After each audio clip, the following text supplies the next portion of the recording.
السلام عليكم، ازيكم عاملين ايه؟ بما اني لاحظت ان الفيديو اللي هو بتاع العجلة ده اكتر فيديو تقريبا عاجب الناس، فقلت احاول اعمل فكرة يعني زيها وكده. فقررت ان انا هنزل اجري.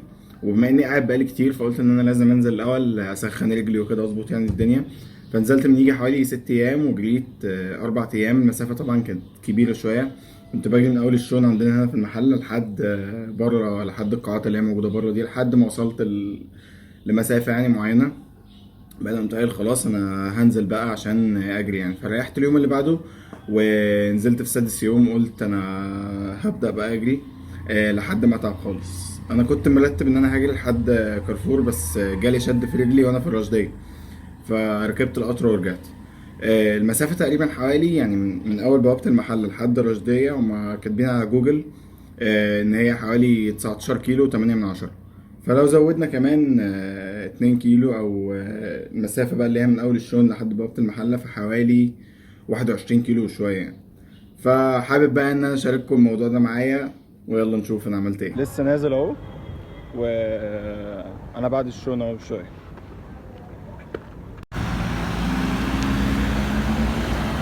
طبعا غير ان انا اصلا يعني يعتبر مطبق من امبارح، او نمت يا دوب 3 ساعات،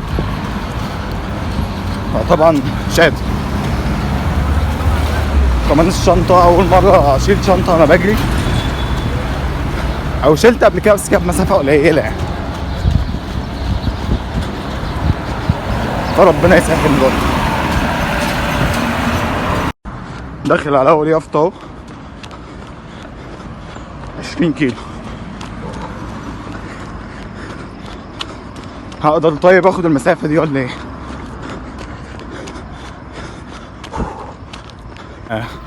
مع الطريق عشان يعني قشطه، انا كنت جوه لسه جوه المحل وكده، بس طلعت على الطريق فاجري بقى عكس العربيات عشان ابقى شايف كل اللي جاي قدامي يعني.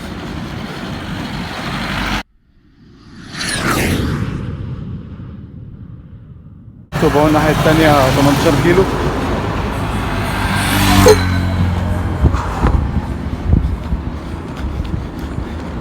هانت يعني هانت.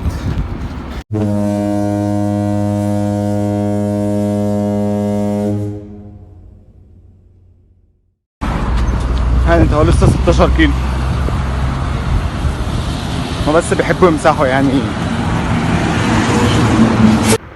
قربت اهو خلاص على نص المسافة. خد بقى ريست واشرب مية واحدة كده شوية. عدى تقريبا ساعة وتلت، ساعة وربع.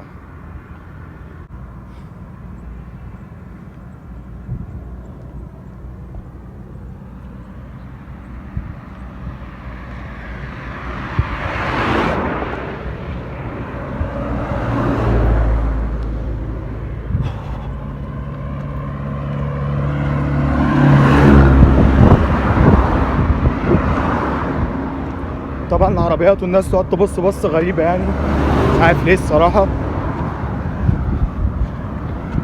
بس في ناس برضه بتقعد تشجع وبتاع. كنت عديت عشان كان في كلب وكده برجع تاني. في ناس بقى بتقعد تشجع وعاش وكمل وبتاع. الناس دي حاجة حلوة فشخ والله.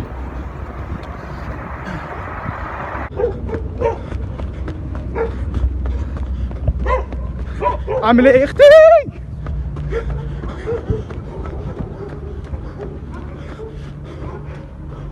بعدين بقى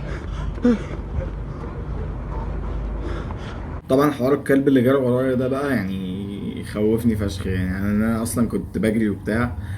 كانت الحته اللي هي تحت كوبري محل تروح دي انا كنت معدي. فالمهم لقيت كلب بيهوهو وكده فطلع مربوط. فالمهم طولت شويه لقيت كلب تاني طلع مربوط برضه. فالمهم لقيت كلب كده جاي بيجري بقى من جوه. فلا انا قمت طاير بقى، انا ما شفتش بقى انا بعمل ايه، قمت واخد سبرنت على طول على طول لحد اخر الكوبري. هو فضل يجري ورايا حتى بعد ما وقفت جري ورايا تاني. الموضوع ده يخوف يعني. اصلا لما يبقى مثلا كلب من الشارع بيبقى عادي يعني، شويه وهيمشي، او ان انت اصلا لو مديت ايدك كده على الارض هتجيب طوبه هتلاقيه طلع جري اصلا. لكن الكلب ده هيفضل يجري وراك لحد ما تتبعد خالص. هانت اهو خلاص، فاضل تقريبا 10 كيلو.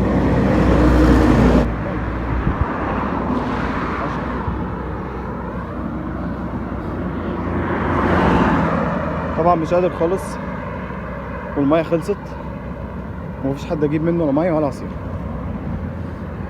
الدنيا ايه؟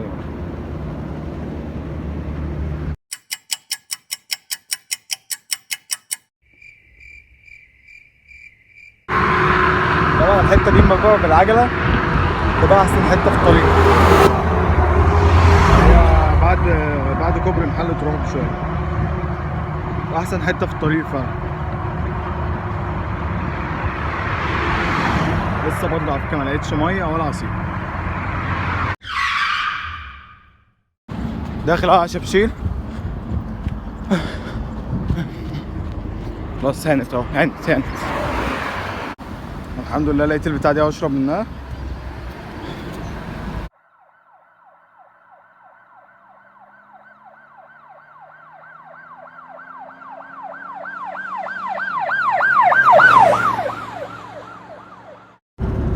طبعا بدون اي مقدمات جالي شد في رجلي الشمال، مش قادر اكمل. هو كده كده لسه بالظبط على كارفور سالت يعني، واحد قال لي 3 كيلو وانا في الرشديه، فما اروح اقيس المسافه بقى اللي انا خدتها واركب من المحطه اللي هنا دي عشان مش هقدر اوصل خالص. وكده كده اصلا يعني كارفور قافل فتمام. وحاليا رجلي الشمال مش قادر ادوس عليها خالص يعني.